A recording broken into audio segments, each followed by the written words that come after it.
8वें अध्याय की संज्ञा अक्षर ब्रह्मयोग है। उपनिषदों में अक्षर विद्या का विस्तार हुआ। गीता में उस अक्षर विद्या का सार कह दिया गया है। अक्षर ब्रह्मा परम अर्थात परब्रह्म की संज्ञा अक्षर है। मनुष्य अर्थात जीव और शरीर की संयुक्त रचना का ही नाम अध्यात्म है।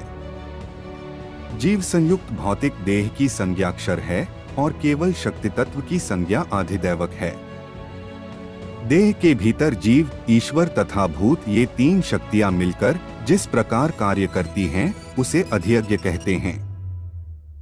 गीताकार ने 2 श्लोकों में इन 6 परिभाषाओं का स्वरूप बांध दिया है।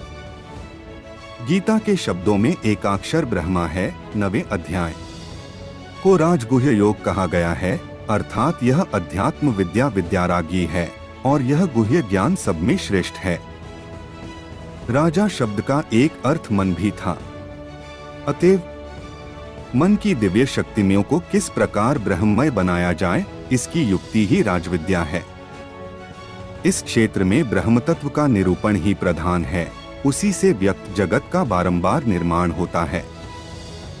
वेद का समस्त कर्मकांड, यज्ञ, अमृत और मृत्यु, संत और असंत और जितने भी देवी देवता है, सबका पर्यवसान ब्रह्मा में है।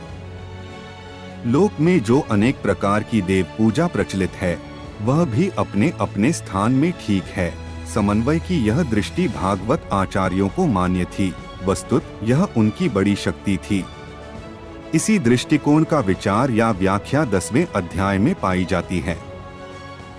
10वें अध्याय 10वें अध्याय का नाम विभूति योग है। इसका सार यह है कि लोक में जितने देवता हैं, सब एक ही भगवान की विभूतियां हैं। मनुष्य के समस्त गुण और अवगुण भगवान की शक्ति के ही रूप हैं। बुद्धि से इन छुट भय देवताओं की व्याख्या चाहे न हो सके, किंतु लोक में तो वह हैं ही। कोई पीपल को पूज रहा है, कोई पहाड़ को, कोई नदी या समुद्र को, कोई उनमें रहने वाले मछली कछुओं को। यूं कितने देवता हैं, इसका कोई अंत नहीं। विश्व के इतिहास में देवताओं की यह भरमार सर्वत्र पाई जाती है। भागवतों ने इनकी सत्ता को स्वीकारते हुए सबको विष्णु का रूप मानकर समन्वय की एक नई दृष्टि प्रदान की। इसी का नाम विभूति योग है।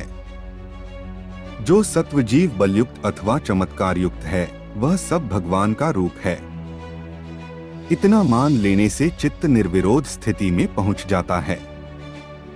सर्वभूतानि कौन्तेय प्रकृति यान्ति मामिका कल्पक्षये पुनस्तानि कल्पादौ विसृजाम्यहं सात्। 11वें अध्याय का नाम विश्वरूप दर्शन योग है। इसमें अर्जुन ने भगवान का विश्वरूप देखा। विराट रूप का अर्थ है मानवीय धरातल और परिधि के ऊपर जो अनंत विश्व का प्राणवंत रचना विधान है, उसका साक्षात दर्शन। विष्णु का जो चतुर्भुज रूप है, वह मानवीय धरातल पर सौम्य रूप है।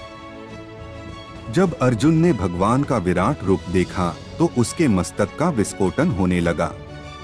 दिशो न जाने न लभे च शर्म, ये ही घबराहट के वाक्य उनके मुख से निकले और उसने प्रार्थना की कि मानव के लिए जो स्वाभाविक स्थिति ईश्वर ने रखी है, वही पर्याप्त है।